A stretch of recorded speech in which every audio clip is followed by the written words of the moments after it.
نبی اکرم صلی اللہ تعالی علیہ وآلہ وسلم کے ایک صحابی تھے، بہت غریب جوان صحابی ہیں۔ امام الانبیاء نے ایک دن پوچھ لیا، فرمایا میرے غلام کیسے دن بیت رہے ہیں؟ عرض کی آقا برادری میں امیر لوگ بھی ہیں مگر میں بہت غریب ہوں اور اس غریبی کی وجہ سے میری طرف کوئی توجہ ہی نہیں دیتا ہے۔ غریبوں کے جہاں میں وقت بھی رک رک کے چلتا ہے، کبھی صبح نہیں ہوتی کبھی شام میں نہیں ہوتی۔ میں آقا غریب ہوں، غریب کو کون پوچھتا ہے؟ محبت بری گفتگو ہو رہی تھی حضور کے ساتھ، اچانک جبرائیل امین آ گئے اور آ کے عرض کی اللہ کے حبیب کہ جس جوان سے محبت بری گفتگو فرما رہے ہیں نا، یہ تو کل زور تک زندہ ہے،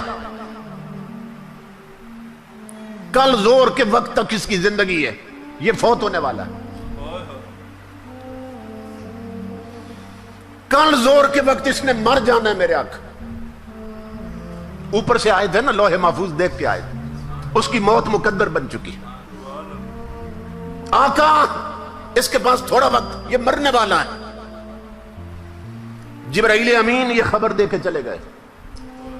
کون؟ فرشتوں کے سردار نے خبر دی ہے اس کی زندگی کل زور تک۔ امام الانبیاء کی آنکھوں میں آنسو آ گئے۔ اس کا مطلب یہ جانے والا ہے، مہمان ہے۔ قربان جائیں حضور کی لجپالی پر اور آقا کی رحمتوں پر۔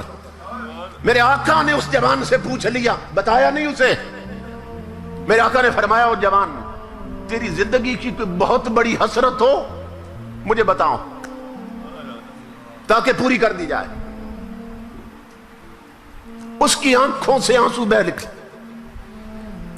عرض کی اللہ کے حبیب غریبوں کی حسرتیں کیا پوچھتے ہیں؟ ہزاروں حسرتیں ایسی کہ ہر حسرت پہ دم نکلے۔ آقا جب سے آنکھ کھولی ہے غریبی ہی دیکھی ہے۔ اتنا غریب رہا ہوں میرے آقا کہ میں زندگی میں کبھی میٹھا نہیں کھا سکا۔ میرے آقا آپ نے پوچھ لیا تو اب عرض کرتا ہوں، دو حسرتیں ہیں جو زندگی بھر پریشان کرتی رہی ہیں، لیکن غریبی نے ایسے پنجے گاڑے تھے کہ وہ حسرتیں پوری نہ ہو سکیں۔ امام الانبیاء نے فرمایا کیا؟ عرض کی آقا ایک تو زندگی میں کبھی میٹھا نہیں کھایا، اور دوسری حسرت یہ تھی آقا میں جوان بھی ہوں، آپ کا غلام بھی ہوں، کاش کوئی نیک بیوی مجھے مل جاتی، کوئی شریک زندگی مل جاتی، کوئی زندگی کا اچھا ساتھی مل جاتا۔ میرے آقا میری طلب تھی، مدینے والے سو رہے ہوتے اور وہ زندگی کا ساتھی اور میں مصلی پہ رو رہے ہوتے، کوئی ایسی بیوی ملتی شریک زندگی، ہماری راتیں مصلی پہ بیت جاتی، آقا مل کے آپ پہ درود پڑھتے، مل کے اپنے رب کو مناتے، کوئی نیک شریف بیوی مل جاتی۔ مگر غریبی نے ایسے پنجے گاڑے ہیں کہ نہ کوئی رشتہ دیتا ہے اور نہ کبھی میٹھا کھا سکا۔ قربان جائیں حضور کی رحمت پر۔ امام الانبیاء نے فرمایا بلال عثمان غنی کو بلاؤ، صدیق اکبر کو بلاؤ، حضرت علی المرتضیٰ کو بلاؤ۔ اصحاب کو بلایا حضور نے اور اس جوان سے پوچھا تیری نظر میں کوئی رشتہ ہے؟ اس نے عرض کی آقا میرے چچا کی جوان بیٹی ہے، نیک بھی ہے شریف بھی ہے مگر غریبی کی وجہ سے توجہ نہیں کرتا۔ امام الانبیاء نے اس کے چچا کو بلایا، فرمایا تیاری کر، اپنی بیٹی کو جا کے دلہن بنا، اسی وقت میں نے تیری بیٹی اسے دے دی ہے، ابھی رخصتی ہونی، ابھی نکاح ہونا ہے۔ عثمان غنی کو فرمایا، حضرت علی المرتضیٰ کو فرمایا جاؤ ان دونوں کے لیے کپڑے لاؤ۔ کسی صحابی کو فرمایا برتنوں کا انتظام کرو، کسی کو فرمایا چارپائیاں لاؤ، किसी के जिम्मे चादरें लगा दी हुजूर ने, सारा जहेज इकट्ठा कर लिया हुजूर ने। और उस्मान गनी को फरमाया इसके लिए ऐसा हलवा बनाओ जो कभी नहीं बनाया होगा।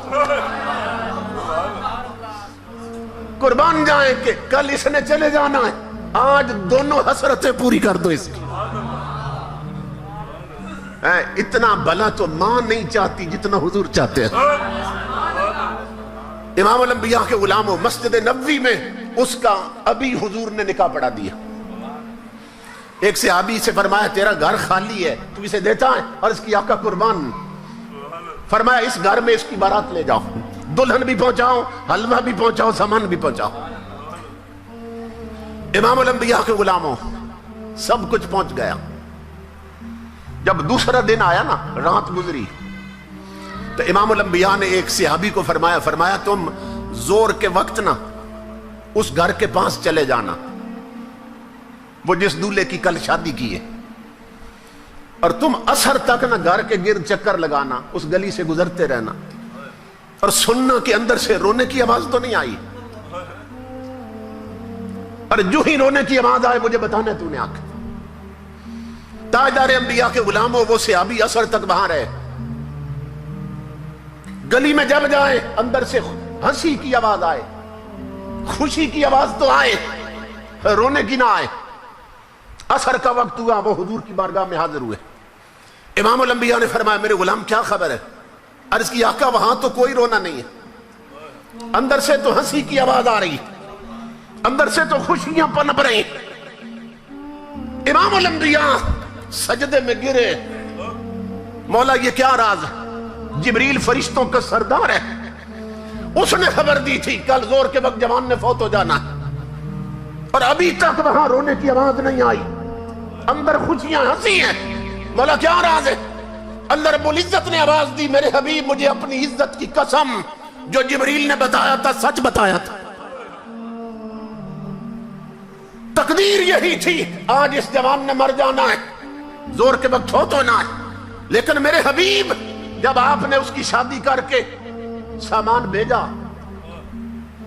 खाने का इंतजाम भी आपने किया था, जब आपने खाना भेजा ना तो इशा के वक्त दूल्हा दुल्हन ने जब दस्तरखान लगाया खाने के लिए, मेरे हबीब इधर वो लुकमे तोड़ने लगे, उधर दरवाजे पर किसी भूखे ने आवाज दे दी। उसने आवाज दी थी मैं कई दिनों का भूखा हूं, मुझे खाना दो। जिसे आपने दूल्हा बनाया था उसने दुल्हन से कहा, उसने कहा मेरे लिए यही काफी है, मुझे तेरे जैसी शरीफ बीवी मिल गई, यही काफी है कि तेरा निकाह हुजूर ने मेरे साथ किया। तो अगर तू इजाजत दे तो ये सारा उठाकर फकीर को ना दे दे। अल्लाह रब्बुल इज्जत फरमा रहा मेरे हबीब जो मीठा उसने कभी नहीं खाया था, आज मिला वो भी उसने मेरे नाम पे दे दी। तो जब रोटी और हलवा पहुंचा ना फकीर की झोली में, फकीर ने हाथ उठाए, मौला इनकी खुशियां सलामत रखना, इस जोड़ी को खुशियां देना, इन्हें औलाद देना। ऐ मेरे हबीब मुझे अपनी इज्जत की कसम, तकदीर वही थी कि इसने मर जाना है, लेकिन जब गरीब के हाथ उठे हैं मैंने तकदीर बदल कर जिंदगी बढ़ा दी है। नारे तकबीर, नारे रिसालत, नारे रिसालत, नारे हैदरी, ताजदार खत्मे नबूवत, अज़मत और शान मुस्तफा करीम। सुभान अल्लाह, सुभान। इसलिए मेरी माँ बहनों बेटियों, मेरे बुजुर्गों और जवानों, अड़ोस पड़ोस में देखो कोई भूखा तो नहीं सो गया, कोई बीमार तो नहीं, दवाई के लिए तो नहीं तड़पता है, कोई बच्चे ऐसे तो नहीं तुम्हारी सरपरस्ती के मोहताज तो नहीं है। इनके आंसू साफ करो, अल्लाह की इज्जत की कसम, अगर इनके होठों पे मुस्कुराहट आएगी मदीने वाला कब्र में खुश होगा, खुदा हजर में खुश होगा।